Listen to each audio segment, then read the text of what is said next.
Salut, c'est Léa de Transculture. J'espère que vous allez bien, en tout cas quand vous allez regarder la vidéo de ce replay.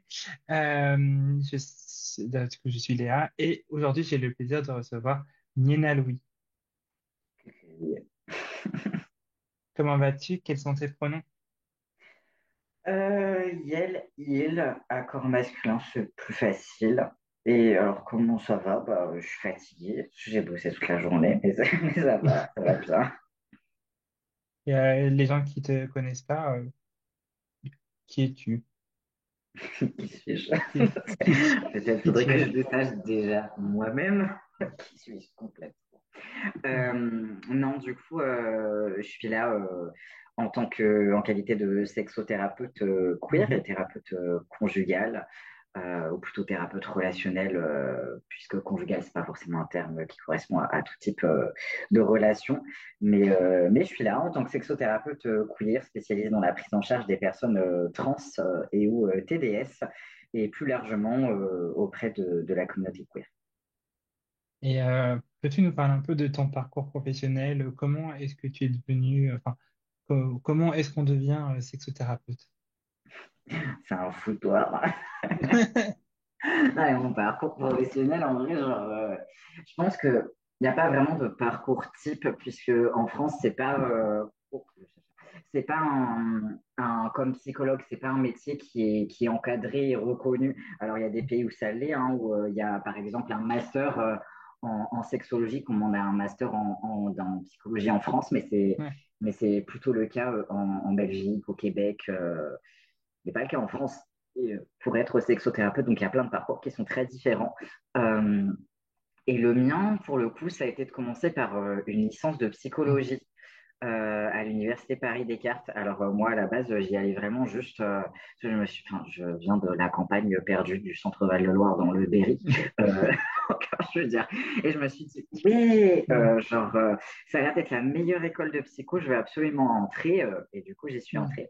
Mais évidemment, j'avais pas pris conscience que c'était surtout de la psychanalyse, mais contre la psychologie clinique. Ouais. Et évidemment, c'était assez perturbant. Enfin, en tout cas, ça me parlait pas. Et c'était très, très, très difficile à suivre ces cours, du coup. Enfin, j'ai vraiment beaucoup eu de mal et j'ai jamais réussi euh, à finaliser ma licence de psychologie. J'ai redoublé deux fois mon semestre 6, donc j'ai mes cinq semestres et j'ai jamais réussi à avoir le semestre 6. J'ai validé mes 3 années de psychologie clinique, donc j'ai une base en fait Ok. en sciences psychologiques, mais par contre, je n'ai pas jamais réussi à avoir ma licence et ça, c'est en lien avec, c'était en lien avec la précarité, mes neuroatypies et j'en passe. Ceci dit, Mhm. ça ne m'a pas empêché d'entrer dans une formation professionnelle pour être sexothérapeute. Donc, ça a donné une certification. Ça a duré 11 mois de connaissances très intensives, des connaissances qu'on peut retrouver en DU ou DU de santé sexuelle et des connaissances supplémentaires sur l'orientation sexothérapeutique que j'ai, qui est sexo-psychocorporelle. Donc, les outils que j'utilise pour la prise en soin, ça va être la sophrologie, la relaxation dynamique, slow sex, sensate focus. J'utilise aussi beaucoup tout ce qui est art thérapie dans la recommandation d'œuvres d'art sur lesquelles on va travailler, dont on va discuter en séance. Et puis, des fois, c'est très intégratif. Des fois, j'utilise Ok. ce qui me vient, enfin les méthodes que je découvre, que je crée, enfin c'est très.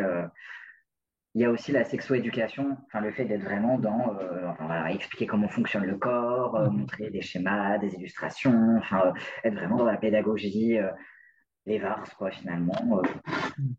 très complet. Ce qui fait, si on n'est pas regardant sur est-ce qu'on a vraiment les diplômes ou pas? Ah, quand même Ouais. 4 ans d'études. Même si j'ai foiré. J'ai tenu bon, mais j'ai pas réussi, mais ça fait quand même 4 ans d'études. Et en fait, ensuite, c'est jamais des études qui sont terminées. Donc, moi, je continue, même cette année, hein, j'ai suivi des formations du CIA OI, qui est le collectif intersexe activiste. Ok. J'ai suivi une formation sur les violences faites aux enfants auprès de le collectif Clafoutis. Enfin, toujours des trucs. Et là, auprès de deux sexothérapeutes qui sont queer, mais suisses. en fait. Ok. À la fin de l'année, j'ai suivi une formation pro sur tout ce qui est kink, BDSM, histoire de parfaire mes Ok. connaissances. Enfin, c'est toujours très. Et justement, comment tu as découvert ce métier? Bonne question, j'ai pas trop de souvenirs. En gros, en fait, au tout départ, à la toute base de la prise en soin psycho-sexologique d'une personne, l'envie, elle est venue quand j'avais 13 14 ans. J'avais déjà envie de faire ça. Du coup, mais je voulais être psychologue dans l'armée. Ah oui, rien à voir. Non, mais ça me cringe hein, quand j'y repense maintenant, hein, mais Hmm. ça, c'est parce que c'est une femme cis hétérosexuelle. Mais non, je voulais faire ça, en fait, parce que je voulais travailler avec le traumatisme, en fait, Ouais. particulièrement. Donc, il y avait déjà quelque chose. Ensuite, j'ai abandonné cette idée, mais en tout cas, ma mère biologique voulait vraiment, elle me disait, ah, mais la neuropsychologie, enfin, c'est l'avenir, enfin, enfin, je sais pas, elle me poussait beaucoup à faire de la neuropsy. Et en fait, genre, j'ai même pas attendu de devoir apprendre mes cours et de passer mes examens en neuropsy. Enfin, quand on a présenté la matière au début de l'année, j'ai dit non, mais jamais, Hmm. c'est trop difficile en fait, de travailler. Enfin, ah non, non, j'étais là en mode non, ça, je vais pas réussir, ça me plaît Hmm. pas du tout. Enfin, c'est boring et c'est super dur. Donc, ça me plaisait pas. Et en fait, c'est le travail en associatif dans la prévention en santé sexuelle qui, euh, qui m'a intéressée. Je me suis dit, ah, tiens, Hmm. ces discussions avec des collègues, une collègue en particulier étudiante aussi, qui voulait être sexothérapeute, mais de l'orientation psychanalytique, le truc qui sert un peu à rien, mais c'est pas Hmm. grave. Euh, mais du coup, ça s'est précipité dans mon esprit en l'espace de quelques mois et je me suis dit, ah, mais en fait, carrément, genre, il fallait juste que quelqu'un me dise que ça existe. Et j'ai foncé droit sur ce métier. Voilà. Sans forcément poser cette question un peu classique, la sexothérapie, on est sur du bac plus 4 bac plus, ou bien plus. Bah après, ça doit dépendre, je pense, des différents cursus de formation, mais... Mais carrément, en fait, enfin, je veux dire, en, en fait, c'est comme, enfin, en fait, c'est des histoires, en fait, c'est des histoires de titres, des titres qui sont protégés, genre réglementés, Ouais, et non, enfin, je veux dire, par exemple, enfin, c'est pas parce que tu as un ou une psychologue ou sexologue tel que reconnu avec un master, un bac plus 5 par exemple, bien sûr, en Belgique ou en Québec, genre à passer toutes ces études, que pour autant, elle sera aussi, aussi pertinente, enfin, aussi. Je veux dire, il y a des personnes qui peuvent être en autodidacte et au final être tout aussi mm, pertinentes dans leur travail. Et, mm. euh, et c'est pas une question, enfin en tout cas moi je veux un peu contre ces C'est- trucs-là. C'est pas une question ouais, de bac plus, etc. Parce qu'en fait, il n'y a pas ça en France, en fait. mm, Le parcours pour être sexothérapeute, c'est pas une licence, c'est pas un master. Moi, j'ai rencontré lors de ma formation professionnelle une collègue qui était kinésithérapeute à la base, ouais, qui a un compte Insta qui est, qui est connue et tout.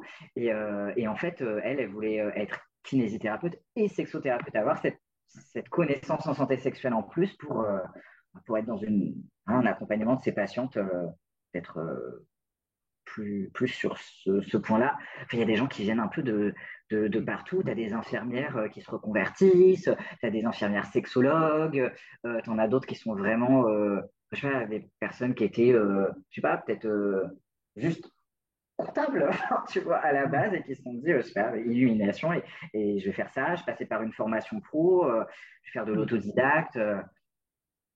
Ah, c'est Justement, tu as employé le mot sexologue par rapport entre les infirmières, enfin, ouais. infirmières et sexologues. Mais du coup, c'est quoi la différence entre sexothérapeute et puis sexologue?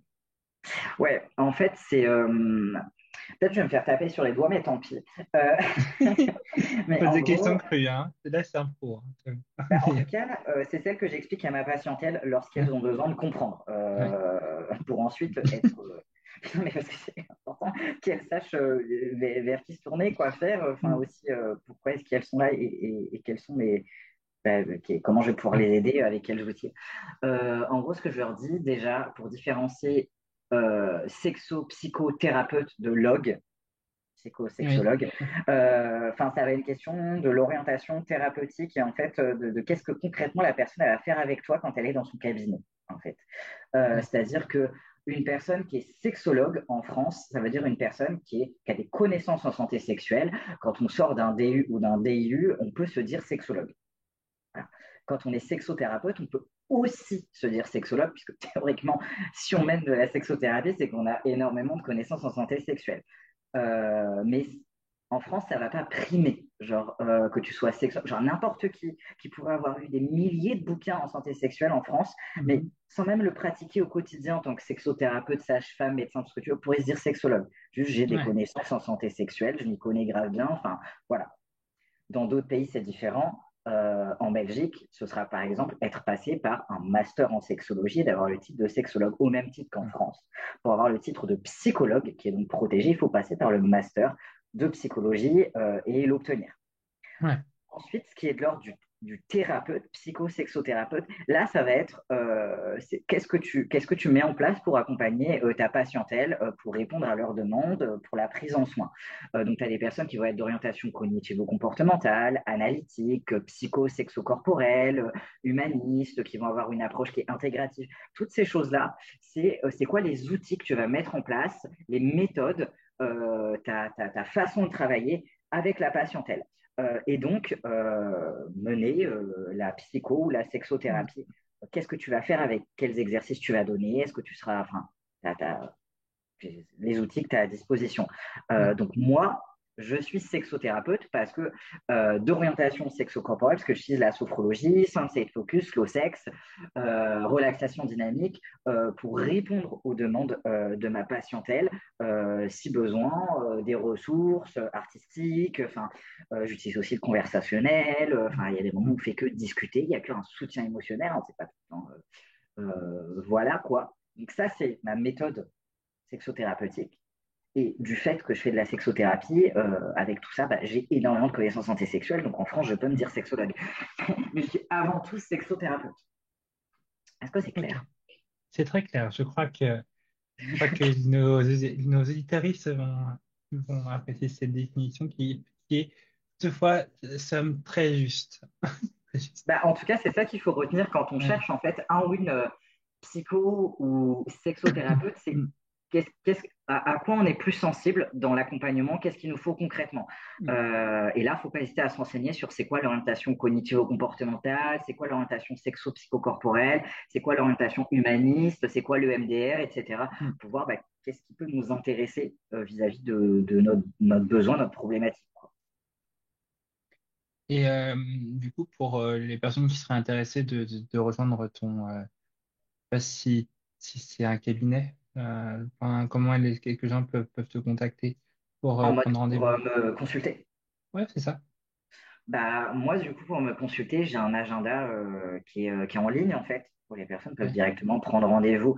Et il est disponible dans ma biographie Instagram, sur mon site internet, sur LinkedIn. Enfin, il suffit de cliquer Mm. dessus et en fait, après, les gens peuvent naturellement prendre rendez-vous. Sinon, bah, s'ils sont pas sûrs, les personnes, des fois, ils sont pas sûrs que, ah, bah, est-ce que cette personne, elle peut vraiment m'accompagner? Je vais être sûr que ce soit bien son champ d'expertise. Mm. Bah, on peut m'envoyer un message privé sur Instagram, LinkedIn, par mail et moi je vais dire ou pas si je réoriente ou si je Mm. peux prendre en charge tout simplement. Voilà. J'ai j'ai lu sur ta présentation LinkedIn que tu fais partie de Du réseau du santé. reste voilà du réseau santé trans de l'association Outtrans. Je suis adhérent Voilà. Et puis sur la carte Frangin. exactement, voilà. Je suis répertorié sur la carte Frangin. D'ailleurs, j'ai vu que d'ailleurs on m'a dit qu'il y avait des avis dessus. Je ne peux pas voir sur la carte Frangin. Parce qu'à la base, il m'avait dit oui, allez-y, mettez-vous dessus, renseignez les choses. Et après, quand les personnes vont vous consulter au fur et à mesure, elles mettront des avis. Mais du coup, je ne vais pas dessus parce que j'ai pas forcément envie de voir les avis. Ça me fait un peu Ouais. flipper. Même si enfin, voilà, je ne suis pas dedans. Sinon, on va enlever de la carte, tu vois. Mais du coup, j'ai pas envie de voir les avis. Mais d'un côté, il y a des personnes qui viennent parce qu'il y a des avis. Du coup, je me dis, ah, c'est sûrement des bons avis. Enfin, voilà, ça fonctionne très bien. Et justement, c'est vrai que la carte des praticiens et praticiennes, je crois qu'il faut la demander auprès de Frangin Ouais, ouais, la pour carte, c'est une carte privée qui est en ligne, du coup, ouais, de l'association Transgenre. Et en fait, enfin, vraiment, il y a de la confidentialité, c'est-à-dire qu'à partir du moment où on a une demande, mm, on a besoin de consulter une praticien-praticienne, hein, enfin, sexo, psycho, gynéco, sage-femme, endocrino, etc., médecin généraliste. On envoie juste un petit message, voilà, sur le mail, le Instagram, il y a même un numéro de téléphone à Frangin. On dit, bah voilà, moi je cherche un ou une médecin généraliste pour ma transition et il suffit de rien dire de plus ouais, et voilà, il n'y a pas de problème. Et il donne accès à ouais. la carte. Et parce qu'aussi, il y a le site comment PDD Trans. Ouais, Ça, mais je c'est un connaissais site pas ça. que Enfin, j'en ai entendu parler, mais depuis mm. peu. Je connaissais pas. Ouais, c'est vrai que c'est un site qui m'a bien aidé dans le cadre de mon parcours il y a 10 ans. Donc, voilà. Hmm. Je C'est pense vrai pas que que c'était. Peut-être, ça se trouve, il y a quelqu'un qui t'a peut-être référencé sans que tu peut-être sans saches. savoir. Bah, Mais j'ai appris dernièrement enfin, que je faisais partie, je crois, du réseau santé sexuelle publique. Mais j'ai jamais rien fait pour ça. Mais je suis content de l'avoir appris. Mais du coup, enfin, oui, les gens peuvent ajouter en fait quand ils ont consulté ou enfin voilà, ils peuvent ajouter un peu où ils veulent en fonction de comment est-ce qu'ils se sont sentis. Si j'ai pas été grossophobe, par exemple, effectivement, peut-être ouais, que je suis sur une liste aussi friendly vis-à-vis des personnes grosses, quoi. I don't know. ouais. Et alors, tu disais en préambule de cette interview que tu as mis en place le queer violentomètre. Peux-tu nous Hmm. en parler? Quel est l'objectif de ça et Ouais, pourquoi le queer violentomètre? parce qu'on a besoin. Il y en a besoin, c'est vrai, mais voilà, c'est juste pour que C'est tu l'expliques. Je pose cette question. Moi, je pense que ça, j'ai une petite idée, mais c'est plus pour nos auditeurs. Voilà. Ouais, effectivement. Le Queer Violentomètre, du coup, je l'ai sorti en décembre, enfin fin d'année 2024. Du coup, genre, il doit exister depuis 6 mois, le truc, hein, Mm, c'est vraiment très récent. Et mm, alors, il n'est pas parfait, bien sûr, parce que j'ai eu des critiques à droite, à gauche, de, oui, mais ça, on comprend pas, c'est trop du jargon et tout, etc. Ce n'est pas parfait. Là, mm. là, pour créer la perfection incarnée, et le but aussi, c'est de pouvoir prendre des critiques constructives. Mais en tout cas, c'est un outil que j'ai créé après mon expérience en milieu associatif en tant que poste-responsabilité dans une asso queer où j'ai un peu, on va dire, pullulé dans le milieu associatif LGBTQI+, parisien pendant au moins 2 ans, de l'expérience personnelle au sein de la communauté queer parisienne. Donc, je dis bien parisienne parce que les codes queer sont aussi différents, par exemple à Marseille. Enfin, je veux dire, il y a sûrement aussi à Oui, Lyon. Donc, enfin, je veux dire, de mm, campagne aussi. Enfin, je veux dire, c'est pour ça qu'il y a une oui, pride spécifique. Mais, euh, mais du coup, en tout cas, je dis bien parisienne. Et aussi l'expérience d'accompagner des patients, patientes qui ont subi des violences intracommunautaires, de la prédation, des violences conjugales queer. Et donc, c'est un peu ces trois choses avec 1 an d'expérience, que j'ai ouvert mon cabinet il y a 1 an et demi. Donc, et j'avais tout juste 1 an d'expérience et je me suis dit un peu pour clôturer d'une certaine façon la première année de mon cabinet aussi. Je me suis dit, OK, enfin, il y a vraiment besoin de cet outil.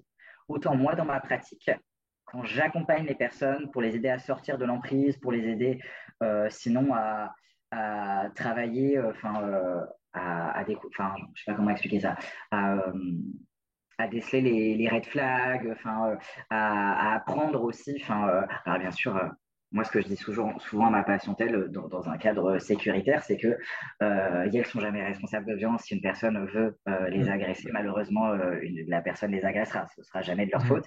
Mais voilà, d'essayer de repérer des stratégies de mise sous emprise, etc. Et c'est aussi un outil de prévention. C'est pas qu'un outil de on repère quand on est dans une relation s'il y a un truc qui ne va pas, ou on l'utilise par la suite pour prévenir d'éventuelles futures violences, pour guérir, pour aider à avancer sur le traumatisme. Mais c'est aussi un outil qui est là pour on fait de la prévention. Donc c'est aussi là pour dire OK, bah, regarde en fait tout ça et qu'est-ce qu'on fait de ça en gros. Enfin, comment est-ce qu'on peut l'utiliser. Et là, le travail, c'est peut-être c'est peut-être plus celui de gens qui sont auprès des personnes queer. Enfin, je ne sais pas comment expliquer ça. Plus des gens dans les centres de santé sexuelle, des gens dans leurs cabinets Mm. médicaux, gynéco, etc. Euh, même des gens, enfin moi sur Instagram, les abonnés, personnes comme ça, de dire ah ok, ce truc existe, je vais le lire et en fait je garderai certaines choses dans ma tête et en fait peut-être ça m'aura parlé et à un moment, quand je vivrai ça, je me dirai ah ouais, non, là, c'est pas normal. Et grâce à cet outil, je l'aurais gardé ça en tête et je me dirais, ah bah non, là, je vais vite en parler, etc. Je vais chercher de l'aide. Donc, prévention, repérage et l'aide, l'accompagnement par la suite, après que la personne ait subi la violence, quoi. Et justement, là, tout récemment, tu étais à Lyon pour le présenter au centre de santé sexuelle. Le Griffon se trouve Ouais. à Lyon, à côté pas très loin du centre LGBTQIA+. Et du coup, comment cet outil a-t-il été reçu par le Griffon, justement? En fait, genre, déjà, cet outil, plus globalement, il a été extrêmement bien reçu. Enfin, bien reçu. Il y a des gens qui ont. Je pense que c'est surtout les personnes qui ont été ravies qu'il existe qui me l'ont dit. Je me Mm. fais gaffe. Ouais. C'est un peu bizarre de dire ça comme ça. Mais en tout cas, il a été partagé par beaucoup de monde, enfin, par des milliers de personnes. Il a vraiment eu un impact. Enfin, je veux dire, beaucoup de personnes me l'ont demandé en format PDF, enfin, me l'ont demandé pour des projets, pour des stands, partout à travers la France, pour un projet belge aussi. Il y a des personnes qui me l'ont demandé, enfin, pour les inclure dans leur formation, dans des universités. Il y a des personnes à des postes de responsabilité, notamment de la ville de Paris, qui me l'ont demandé. Ok, bien. La personne qui est euh, comment il s'appelle ce gars-là? Enfin, c'est un flic qui est en charge des LGBT-phobies à la préfecture de police de Paris, qui me l'a demandé aussi. Alors, quand bien même je reste à Cap, je me dis, si Mm. déjà le gars il fait cette démarche, Ouais. le monde n'est pas perdu. Mais bref, après, Mm. ça veut pas dire il sait l'utiliser, mais ça veut dire au moins, Mm. il y a une démarche derrière. Mais il a été, et par des patients, patientes, etc., par des personnes individuelles, pas morales, ça a été beaucoup sollicité. Et donc, après que ça a été beaucoup sollicité, je me suis dit, tiens, il y a des gens, ils ont quand même pas tout compris. Il y a peut-être un vocabulaire qui est niche, comme certaines personnes s'étaient plaintes. Donc, je vais proposer à ce que gratuitement, on fasse un temps d'échange avec des professionnels de santé par groupe, voilà, par exemple une structure, pour que s'il y a des questions, s'il y a besoin d'explications, je sois là et en fait on soit dans une discussion. Et c'est ce que j'ai été faire au Griffon, donc au centre de santé sexuelle Ouais. queer de Lyon, mais que je vais faire du coup auprès d'une association féministe là dans une ou deux semaines, auprès d'une autre asso en juillet. J'avais sensibilisé beaucoup de conseillères conjugales du Pas-de-Calais. Enfin, c'est vraiment sur demande. Et Ok. donc je suis Ouais. arrivé au Griffon et on s'est mis autour d'une table. Voilà, il y avait vraiment plein de personnes confondues, hein, des médiatrices, infirmières, médecins. Il y avait le directeur. Enfin, vraiment, Ouais. tout le monde était là, quoi. Distanciel, présentiel. Et moi, j'ai présenté l'outil. Donc, on y a été phrase par phrase pour vérifier que tout le monde avait bien compris. J'ai donné des exemples à voix haute. On était dans l'échange et j'ai expliqué assez rapidement, parce que ça a duré une heure et demie, deux heures, assez rapidement, ce que j'avais identifié, entre guillemets, comme étant les cinq spécificités des violences conjugales queer qui ne se retrouvent pas chez les couples et relations cis-hétérosexuels. Donc, ça reste bien en tête. Et à la fin, on Ouais. a eu un temps d'échange, de retour de ah peut-être que ça va être mal compris, peut-être qu'il faudrait l'adapter comme ça. Et c'est là que m'a été soumis l'idée d'en faire sous forme d'accordéon. En gros, de créer un format où ce serait, parce que là c'est tout petit, enfin, je ne suis pas graphiste, donc je me Ouais. démerde à faire ça seul. Et donc en gros que ce soit sous forme un peu d'un accordéon où on pourrait le dérouler et le mettre Ouais. dans une poche facilement. Donc je suis en train de travailler sur ça. Mais ça a été très bien reçu et normalement ils l'utilisent activement là-bas, ils le mettent à disposition, en consultation, ils sont censés l'avoir sous la main. Mm. Voilà. Ça va. Bah, si j'y passe prochainement, je te tiendrai informé, du coup. Je veux bien, je veux bien, je veux bien, je veux bien, carrément. Ouais. Ça peut m'arriver de temps en temps. Et voilà. Euh, il y a il y a peut-être un mois de ça, tu tenais ton premier stand lors d'un événement. En tant Euh, que sexothérapeute, ouais, carrément. et c'était lors de quelle occasion? Alors, je Hmm. vais me faire engueuler. C'était pour. Il y avait un mois de l'égalité et c'était la semaine qui était égalité personnes LGBT QIA+, donc contre la haine anti-LGBT+, de l'université Nanterre. Et c'était juste avant un drag show qui avait été, enfin, qui d'ailleurs a été une réussite, qui avait été préparé par Ok. l'atelier drag de Nanterre, par une compagnie la compagnie PTDR aussi. Et du coup, il y avait des stands, il n'y avait pas que mon stand, mais il y en avait d'autres, de prévention aux LGBT-phobie. Et moi, on m'avait demandé spécifiquement de venir et de présenter le queer violentomètre et de faire de la prévention sur les violences intracommunautaires et les violences conjugales queer, parce que bah, c'était surtout un public queer qui venait Hmm. voir le spectacle. Et franchement, l'idée était géniale parce que ça a grave bien fonctionné. Ok. C'était lors de la semaine de Lida Hobbit, c'est ça? Lors de, Non, non, non, vers le, non, c'était ou en c'était avant? mars, non? Ok. En mars. C'était en mars. Ok, comme j'avais peut-être en tête que c'était près du 17 mai, je pensais, mais Non, non, je me suis non, trompé. c'était en mars. Ah, ok, ok.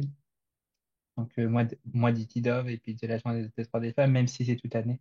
Voilà. Effectivement. Pardon.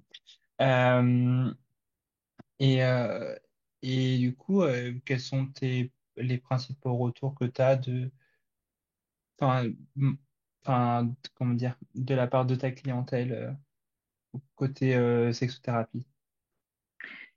Ben, déjà, j'ai des patients, patientes, évidemment sans rentrer dans les détails, bien sûr, hein, pour respecter la Bien sûr. confidentialité, mais j'ai majoritairement des personnes que je suis sur le long terme, que j'accompagne sur le long terme. Ça veut dire que c'est des personnes qui vont rester dans un suivi sur le long terme. Donc, ça veut dire c'est pas quelques mois, c'est pas une ou deux séances, peut-être parce qu'il y a besoin d'explications sur voilà, un phénomène en santé sexuelle, besoin d'être rassuré, avoir des conseils. Enfin, ça va être vraiment une sexothérapie. Et donc ça peut prendre un certain temps. J'ai majoritairement des personnes qui sont sur le long terme. Donc, il y a moins de personnes qui finissent. En tout cas, euh, c'est un peu genre. Et là, je vais bientôt être surbooké parce que j'aurai bientôt plus de place. Mais, euh, mais j'ai beaucoup de personnes que j'accompagne sur le C'est long que ça terme. marche, hein, du coup. Et du coup, c'est que ça marche aussi, hein. Ah bah, Si c'est surtout si qu'il y a, t'as il y plus a de place, besoin, quoi. Mais oui. Ok, il n'y en je a sais. pas beaucoup, en fait, Hmm. des sexothérapeutes queer en Ouais, France. Hein, j'ai, j'ai des collègues qui sont, et je parle vraiment d'être sexothérapeute queer, pas ouais. LGBT plus friendly, pas la personne est elle-même queer, mais son approche n'est pas communautaire. Ah Ça, oui, c'est en tant deux que choses différentes. sur son Parce que, métier, voilà. Hmm. voilà, moi, je suis queer, ça, il n'y a pas de problème, mais je dis pas que je suis sexothérapeute queer, parce que je suis queer. Enfin, je veux dire, ça serait trop Oui. bizarre. Hmm. Euh, ça n'aurait pas de sens. C'est parce que mon approche, elle est communautaire et ça se met vraiment en place dans la posture, dans l'accompagnement, enfin, dans la réorientation, enfin, dans les Ouais. ressources. Ouais, ça, c'est plein de choses spécifiques. J'en connais, j'ai des collègues qui sont en Suisse, j'ai des collègues qui sont en Belgique, frontière franco-suisse aussi, mais en France, j'ai des collègues, je n'ai pas de collègues qui ont une approche, en tout cas, présentée comme intracommunautaire queer, où leur spécialisation, c'est notamment d'être auprès des personnes trans, parce que c'est très spécifique, d'être spécialisé auprès des personnes trans en tant que sexothérapeute. Là, je pense que sur le coup, il n'y a que moi. Donc, effectivement, s'il n'y a que moi, je veux dire, si ça ne matche pas, bah, c'est ça qui me fait de la peine aussi, c'est que si ça ne matche pas pour mille et une raisons, si j'ai eu une maladresse ou que sais-je, ou c'est juste, bah, voilà, le courant, il passe pas. Et bah, parce que moi, mes collègues en Suisse ou en Belgique, ben, il n'y a plus de créneau. Donc, Hmm. Hmm. j'essaie de faire de mon mieux pour m'adapter le plus possible. Mais effectivement, des fois, quand ça matche pas et c'est pas grave, tu vois, ça arrive. Et Mm. je réoriente vers des personnes qui sont LGBT friendly, qui sont queer elles-mêmes, même si la démarche n'est pas intracommunautaire, et ça peut suffire, tu vois. Mm. Mais il y a de ça aussi, quoi. Mm. Ça fait un peu pression, quand même. Ça fait la pression d'être un peu en mode je suis le seul. Du coup, je peux pas être accompagné, moi. Je peux pas m'accompagner moi-même. Mm.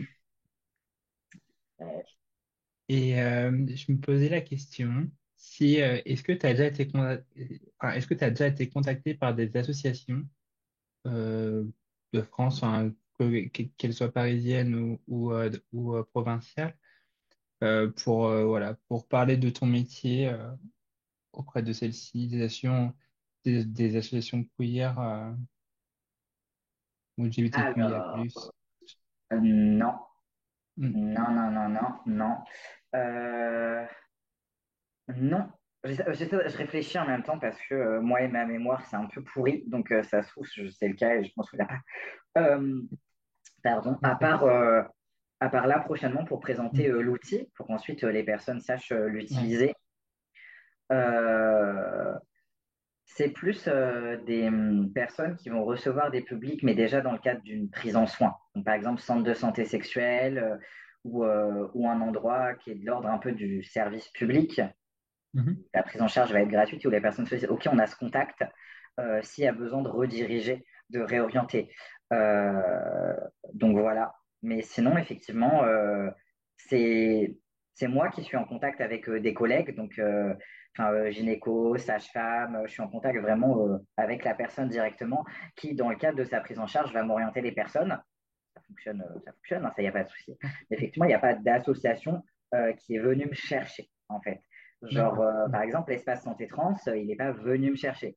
Alors que, voilà, genre, Mm. c'est pas nouveau. Après, ceci dit, j'ai déjà été en échange avec d'autres personnes, sexo, psycho, de l'espace santé trans pour parler de notre pratique. C'est une sorte d'apéro, c'était très chouette. Mais Ok. j'ai pas eu le temps d'adhérer ou de. J'ai pas pris la peine ou quoi que ce soit. Mais parce que ce que tu dis, c'est vraiment présentation en mode j'arrive, je sais pas, genre il y a des bénéficiaires et je leur explique ce que je fais, tu vois, c'est ça? L'idée ou faire une conférence avec une asso, Ouais, tu vois. ok, c'est bien ça que je C'est pensais, ça. effectivement. Oui, oui, Ouais, c'est ça, oui. si c'est Mm. bien ça exactement, non, du coup, Ok. effectivement. Par contre, enfin, je suis en lien avec des assos, genre si j'ai besoin, des fois j'envoie un mail ou quoi que ce soit en mode ah bah tiens, là j'ai une question sur ci, est-ce que Mm. je pouvais orienter machin? Et en soi, les gens savent que j'existe. Je veux Ouais. dire, ça, il n'y a pas de problème. Mais par contre, là, pour conférence, ou genre, je sais pas, peut-être, ah, bah, est-ce que vous pourriez animer un atelier, ou que sais-je, ou une petite permanence par-ci, par-là, ça, non. Ouais. Ok. Mais c'est quelque chose qui t'intéresserait ou pas? Ça Mm. dépend où, en fait, parce que moi, je reçois des patients-patientes qui me parlent de violences intracommunautaires. Donc, Mm. je veux dire, énormément d'associations collectifs les engendrent, les violences Mm. intracommunautaires. Donc, je ne peux pas me permettre d'aller dans des endroits où je sais qu'il y a eu des violences qui ont été commises ou que, par exemple, les personnes ne mettent pas en place une politique sécuritaire contre la prédation en milieu queer. Et en fait, le souci, c'est comme j'ai l'impression que c'est clairement le ciment de cette communauté les violences intracommunautaires et la prédation, c'est très difficile de trouver un endroit où je peux aller, où j'ai pas entendu Ouais, je des comprends. dingueries dessus, en fait. Donc, il y a aussi Mm. ce côté, Mm. enfin, j'aime le fait d'être indépendant de la communauté sur certains points. Et c'est le fait, je pense aussi, d'être indépendant de cette communauté. Et c'est aussi ce pourquoi je suis plus dans des assos queer, etc., que les patients et les patientes peuvent se confier à moi et viennent vers moi. Parce qu'il y a un truc de, Bien sûr. même si la prise en charge est communautaire, il y a un truc de, bah, en fait, toi, tu fais pas trop partie du truc. Ça reste confidentiel. Donc, si moi, je viens raconter un truc que j'ai subi, bah, je sais très bien qu'il n'y a pas de dynamique de, en fait, tu fais partie de l'asso, en fait, tu collabores avec eux, et donc, il peut y Ouais. avoir un Mm. conflit d'intérêts. C'est clair. Non, mais je vois. Je vois très bien. Mm. Euh, Ok. Et quel conseil tu pourrais donner à, à une personne queer qui souhaiterait se lancer, pas forcément en tant que sexothérapeute, ou pourquoi pas, mais dans ces métiers-là? Euh,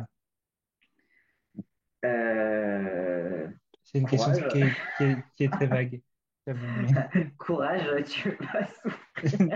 Mais parce qu'en fait, en fait, ce qui se passe, et j'en parlais à Julie hein, dans son Mm. podcast aussi, et je vais le Ouais. redire ici parce qu'il faut que ça rentre. Mais en France, on est à la ramasse par rapport à la Belgique, en fait, alors qu'on est juste à côté. On est à la ramasse aussi par rapport à la Suisse. J'ai envie de dire, la Suisse est à la ramasse par rapport à la Belgique, la France est à la ramasse par rapport à la Suisse et la Belgique. Mais voilà, ce que je veux dire, c'est que on est entouré genre de pays frontaliers qui sont plus ouverts sur la question de la santé sexuelle, notamment des personnes queer, de publics marginalisés, enfin voilà, qui sont pas dans les normes sociales. Ouais. Vraiment, on est autour de ces pays, mais pourtant, on est coincé. Mais je pense que c'est propre à la France, hein. Voilà, tout ce Ouais. qui est la culture de la pédocriminalité et Mm. de la prédation sexuelle et j'en passe. Euh, mais on n'a pas de cursus. Même le DU en santé sexuelle, ils sont très cis hétéronormés. Enfin, on n'a pas de cursus, on n'a pas de bouquins enfin, qui sont le plus clair de mon temps, en fait, où je ne suis pas payé, parce que déjà mes séances sont très peu chères, exprès pour que les personnes précaires, même si parce qu'il y a des prix qui ne sont pas accessibles, même les plus Ouais. bas, les personnes précaires peuvent consulter, c'est que j'ai des prix très bas. Et en fait, je ne prends pas en compte dans mon prix tout le travail en fait de filtration queer qui se passe dans ma tête. C'est-à-dire que moi, tous mes bouquins avec mes protocoles de sophro, tous mes Mm. bouquins en santé sexuelle où il y a des outils pour prendre en charge ma patientèle, slow sex, sunset focus, etc., sont cis hétéronormés. Donc, en fait, moi, je dois faire un Mm. filtre avec mon esprit pour créer mes propres exercices et me dire, OK, ça, c'est ultra excluant, ça, c'est discriminant, donc je vais créer mon propre Mm. bail, en fait, mes propres Ouais, outils. ouais. Et donc, en gros, la Mm. plupart des sexothérapeutes et même psychothérapeutes qui sont queer-friendly, en fait, font ce travail de filtration dans leur esprit parce que dans les cursus de psychologie et même voilà, de sexologie en DU de santé sexuelle ou dans les formations professionnelles existantes aujourd'hui, il n'y a pas ça. En fait, ça reste cis hétéronormé. Donc, en fait, c'est un travail individuel, et c'est pour ça que c'est aussi communautaire et que c'est lié à l'identité de la personne, de filtrer et de rendre en fait les outils inclusifs aux personnes et respectueux de leur identité. Ça, c'est bénévole, ce que je fais du coup. Et si un jour, honnêtement, je devrais faire un truc pour qu'il y ait des personnes qui puissent se lancer en passant pas par l'expérience terrible que j'ai vécue à être discriminée dans la formation pro que j'ai suivie, où en fait le public auprès de qui je voulais me spécialiser, j'ai eu aucune info dessus, j'ai dû me démerder tout seul, quoi. Mm. Pareil pour les connaissances en psychoclinique, enfin bref, bah, ce serait de créer ces fameux outils pour qu'ensuite les gens ils les aient déjà en fait et puissent Ouais. focaliser leur esprit sur autre chose. Parce que ça fait partie du stress enfin, du stress minoritaire, ça, hein, même en tant que Mm. professionnel. Donc, Oui. C'est vrai qu'on est en retard hein, sur nos pays voisins, que ce soit l'Espagne, le Portugal, la Belgique et puis la Suisse. Donc, la clairement. France, ça. On est en retard sur beaucoup de choses, hein, que ce soit dans les droits, dans tout. Mm. En effet.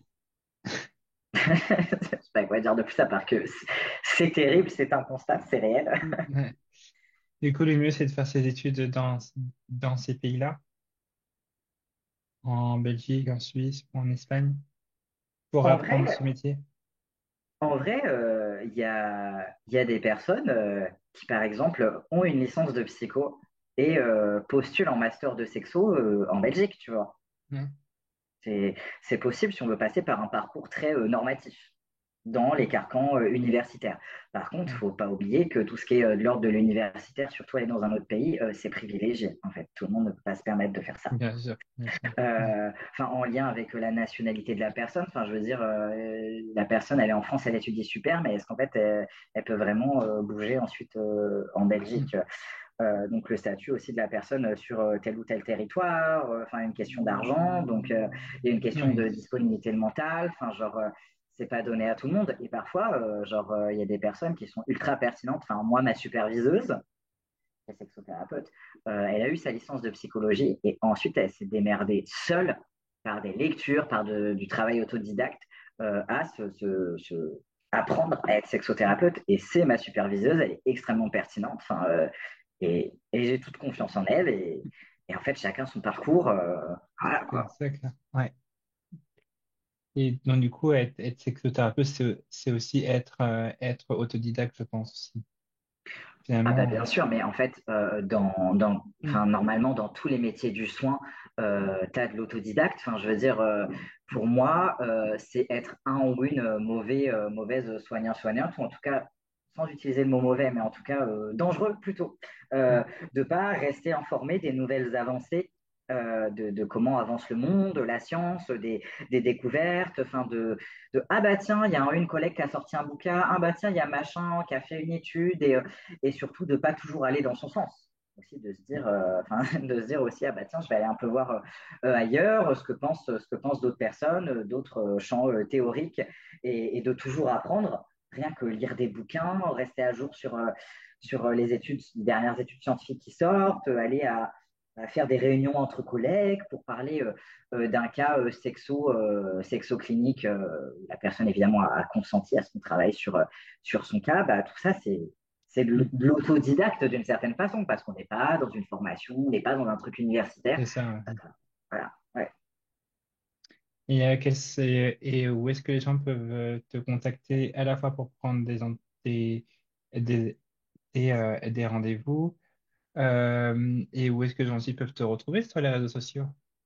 Bah, c'est mes deux prénoms, tout simplement, Niena et Louis, du coup, donc Nina Louis sur Instagram. Et en fait, genre, il y a pas mal de travail de vulgarisation, de contenu pédagogique, notamment sur les violences conjugales queer et intracommunautaires, mais aussi sur plein des prises de parole sur plein de choses, qui peuvent rassurer aussi les personnes sur le fait que ma prise en charge sera effectivement communautaire, effectivement queer.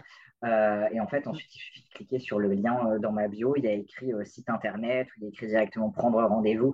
Et mon site internet, c'est univers de Niena, tout simplement .com. Enfin, c'est Ok. pas plus Je mettrai compliqué que ça. je mettrai les références dans la Ouais, description pour que les carrément. gens puissent te contacter aussi plus facilement. Ouais. En tout cas, merci beaucoup, Nina. Avec Nina plaisir. Lewy, pardon. Ah non, mais tu peux dire que là, oui. C'est Ok. deux prénoms, mais tu peux choisir. En tout cas, voilà, merci beaucoup pour d'avoir accepté ma demande d'interview. Du coup, voilà. C'est grave cool. Moi, ça me fait plaisir d'être là. J'avais aussi, enfin, j'avais eu la connaissance que comment que notre chère amie Julie t'avait interviewé. D'ailleurs, il faut que j'écoute ton interview sur son podcast. Moi, j'ai eu Oui, l'occasion justement d'avoir été aussi interviewé par elle, son oui, c'est podcast vrai. Queer à Vif. Et d'ailleurs, bah, je la vois ce week-end pour la Pride de Toulouse. Ah, c'est cool. C'est cool. J'aimerais bien y aller aussi, mais je travaille. Donc, attends. Et oui. D'ailleurs, j'ai eu des annulations pour cause de Pride. J'ai eu des annulations. Mais ça, tu vois, ça, c'est une prise en charge communautaire de dire, Mm. OK, une raison d'annulation et de déplacement de Mm. rendez-vous de sexothérapie valable et la Pride. C'est très- Et c'est OK. Puis en plus, là, c'est vrai qu'on est en plein mois de fierté, donc Oui. enfin, même si je pense que c'est pareil, mois de fierté, c'est aussi toute l'année, même si, voilà, je pense qu'il faut, voilà, c'est les côtés transculture, bien sûr. Je rigole. Aussi, bah oui, carrément. Mm. Du coup, qu'est-ce qu'on peut te souhaiter pour la suite? Je sais pas. C'est quoi cette question? Mais qu'est-ce que. Ah, c'est très auto-centré, j'en sais rien. Mm. Ça devrait venir de quelqu'un d'autre, pas de moi. Quels sont tes projets pour la suite? Ah, Est-ce que tu as des projets sur du long terme, ou sur du moyen terme? euh, bah, mes projets, c'est déjà de continuer à développer le queer violentomètre et d'autres productions, qu'elles soient genre facilement accessibles, comme le queer violentomètre, il est gratuit, je l'envoie à qui veut. Enfin, franchement, on me demande, je l'envoie. De continuer à le développer avec les critiques qui m'ont été formulées par plein de gens, hein. Donc, quand je créerai la version accordéon, il y aura des modifications de ce qu'on a pu me dire. De éventuellement aussi continuer bah, sur les réseaux sociaux à partager enfin, des tips, à partager de la vulgarisation scientifique, des choses qui puissent aider gratos, quoi. Et j'aimerais bien effectivement un peu prochainement, il faut quand même que j'ai quand même plus d'expérience de terrain. Ça fait qu'un an et Ouais. demi, donc je vais peut-être attendre 2, 3 ans quand même de pratique avant de produire peut-être pour le coup un bouquin, mais qui soit vraiment centré sur les violences intracommunautaires et genre tout ce qui est de l'ordre. Ah, c'est un bouquin centré voilà, prévention, repérage et prise en charge par la suite. Euh, ce serait pas mal. Et voilà. Et voilà ce qu'on peut te souhaiter du coup. Ça va faire beaucoup de travail. Mais peut-être me souhaiter que je fasse pas un burn-out, ce serait bien. Voilà. Ouais. Et c'est vrai que je me posais la question si, enfin, quand on est sexothérapeute, est-ce qu'on absorbe un petit peu les émotions et les ressentis des différents clients, enfin, des personnes, enfin, de la clientèle? Je vais y arriver. Ah bah ça, faut savoir dealer avec parce que surtout Ouais. que il y a des gens qui sont spécialisés auprès de certains publics qui, d'un point de vue purement statistique, subissent ont plus de bagages, on va dire, traumatiques. Mm. Donc, et puis il y a des personnes qui se spécialisent vraiment dans certaines formes de violence, certains accompagnements. Moi, je me suis vite rendu compte, à la base, je débarquais en mode, moi, je suis sexothérapeute queer, spécialisé en prise en charge des personnes trans et ou TDS. Je prends aussi des personnes queer qui sont ni trans ni TDS quand il n'y a pas de priorité, enfin, quand le calendrier il est ouvert, quoi, évidemment. Je vais pas être en mode casse-toi.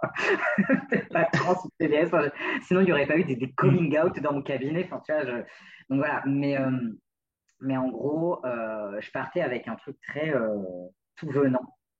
Et en Ouais. fait, je me suis vite rendu compte qu'il y avait des problématiques qui étaient plus présentes auprès des publics qui me consultaient et que c'est des problématiques qui ne sont absolument pas joyeuses. Enfin, je veux dire, j'ai bien moins de personnes qui viennent en disant ah bah on a envie d'ouvrir notre relation de couple à une relation polyamoureuse, est-ce que vous pouvez nous accompagner? J'ai eu ça.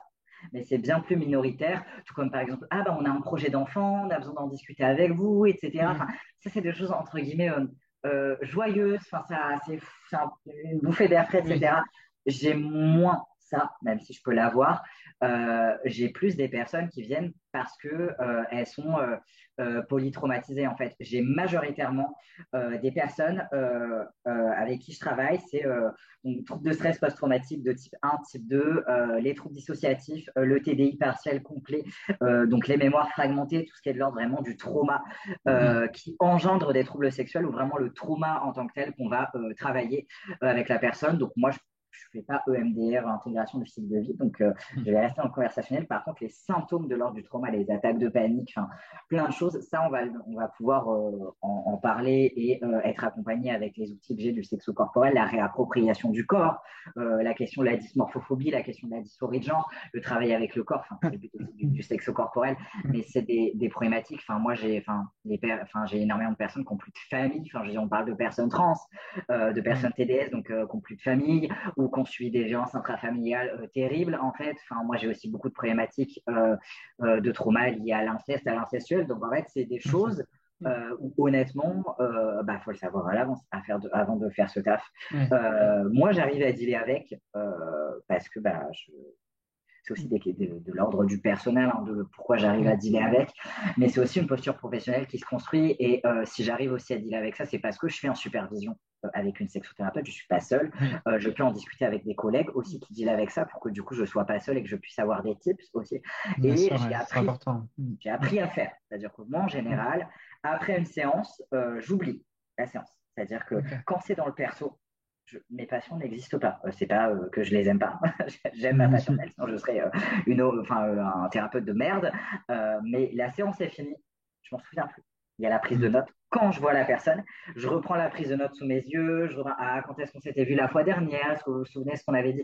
Et là, ma mémoire de la séance de la fois dernière, elle revient. Mais sinon, il y a un oubli entre chaque séance qui se Ok. fait et c'est un mécanisme de protection pour que moi je puisse dealer aussi avec ma vie perso, quoi. Oui, bien sûr. Ouais, bien séparer le pro du perso. Mm. Exact. Mon cerveau, il le fait très bien pour le coup, ce truc. C'est venu assez rapidement.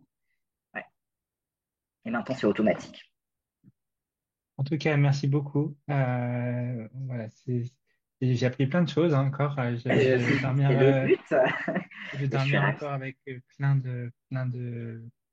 comment dire, pas de leçons de vie, mais je vais apprendre des choses sur ce que c'est que, voilà, sur notre interview. Et voilà. En tout cas, j'ai beaucoup aimé cet entretien avec toi. Voilà. Et puis, ben, au plaisir ben, de se voir peut-être un jour lors d'un Ah événement, qui bah, sait. oui, ça serait bien qu'on se croise en vrai quand même. Ben ouais, carrément, carrément. Et puis ben, nous, on se retrouve très très vite pour une prochaine interview avec un ou une prochaine invité. Donc, il y a plus d'infos, évidemment, sur l'Instagram de Transculture. Et ton Instagram, c'est quoi? Nina Louis, tout simplement. Voilà. Donc, à très vite pour une prochaine émission. Salut!